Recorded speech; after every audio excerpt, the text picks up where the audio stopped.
इतने लोग तो मुझे लगता है कि दिल्ली की संसद तक आवाज पहुंचा देंगे। अभी ग्वालियर में भी आवाज नहीं पहुंची। दिल्ली में आप सभी का जो उत्साह है और आप सभी का जो लगनशीलता है वो देखते ही कोई भी कह सकता है कि आप लोग एक क्रांति के जनक साबित हो सकते हैं भविष्य में।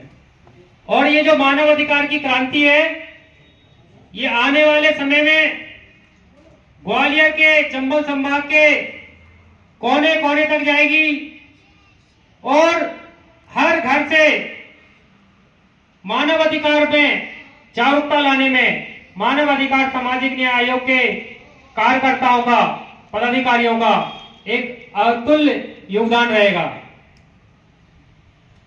आज मानव अधिकार जागरूकता अभियान के अंतर्गत हम सभी आज यहाँ पर एकत्रित हुए हैं।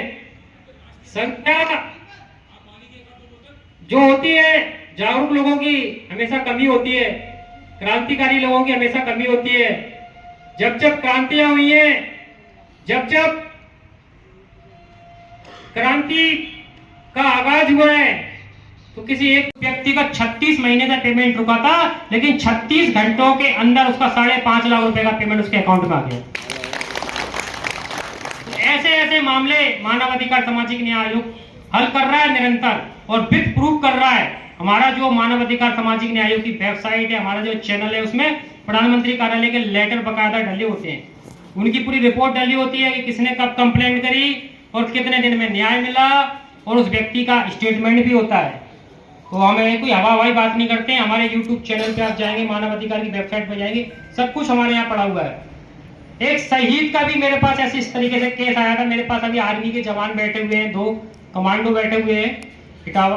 तो ऐसे ही मेरे पास एक केस आया था, शहीद व्यक्ति का केस आया था जो BSF में नौकरी करता था, शहीद अजीत कुमार चतुर्वेदी जी। आप सोच सकते हैं कि शहीद व्यक्ति के अधिकारों का भी हनन हो सकता है? नहीं सोच सकते। मैं भी सोचता था कि नहीं हो सकता है, लेकिन जब मैंने देखा साक्षात हुआ था। उसका वो शहीद हो गया, लेकिन उसको शहीद नहीं दिखाया गया, उसकी शहीद नहीं दिखाया गया। हमारी टीम गई, हमारी राजस्थान की टीम गई, उस समय सैनिक कल्याण बोर्ड के मंत्री थे राजस्थान में, उनके पास गई। प्रताप सिंह काजरीवास थे उस समय, गहलोत थे CM, उनके पास गई। तो उन्होंने बोला कि हमें कोई आपत्ति नहीं है सर, इनकी 1.5 करोड़ की धनराशि हम दिलवाएंगे, हम इनको 1.5 करोड़ की राशि जो शहीद को मिलती दिलवाएंगे, लेकिन इनके अफसरों ने बैटल कैजुअलिटी सर्टिफिकेट हमें नहीं भेजा है। ये जो शहीद अजीत कुमार चतुर्वेदी जी हैं, इनको शहीद नहीं दिखाया है, इनको बोला है कि ये ड्यूटी पर नहीं थे। हमें ये बात सैनिक कल्याण बोर्ड से पता चली। हमने उसमें BSF के DG थे अस्थाना जी, उनको हमने ये कंप्लेंट रेफर की, पूरी जांच करवाई। कमांडेंट ने भी यही बोल दिया हमसे, जो कमांडेंट था BSF का, कि नहीं वो बैटल में नहीं थे, वो बैटल में कैजुअल नहीं हुए, युद्ध क्षेत्र में घायल नहीं हुए, वो हमारी ड्यूटी पर नहीं कर रहे थे। तो उनकी बाद में हमने जांच कराई तो मालूम पड़ा कि कोई अनुबंध थी बहुत ज्यादा कमांडेंट से, इस तरीके की रिपोर्ट बना दी गई। और उस शहीद के फंड तो छोड़ो, उसके खुद के नौकरी के फंड नहीं मिल रहे थे। जब हमने इस पर जांच कराई तो जांच कराने के 1.5 महीने के अंदर उस व्यक्ति को 1.5 करोड़ की धनराशि राज्य सरकार से और करीब 70 लाख की धनराशि BSF से मिली। सिंह तोमर जी जिंदाबाद, जिंदाबाद, जिंदाबाद। मानव अधिकार जिंदाबाद, जिंदाबाद, जिंदाबाद।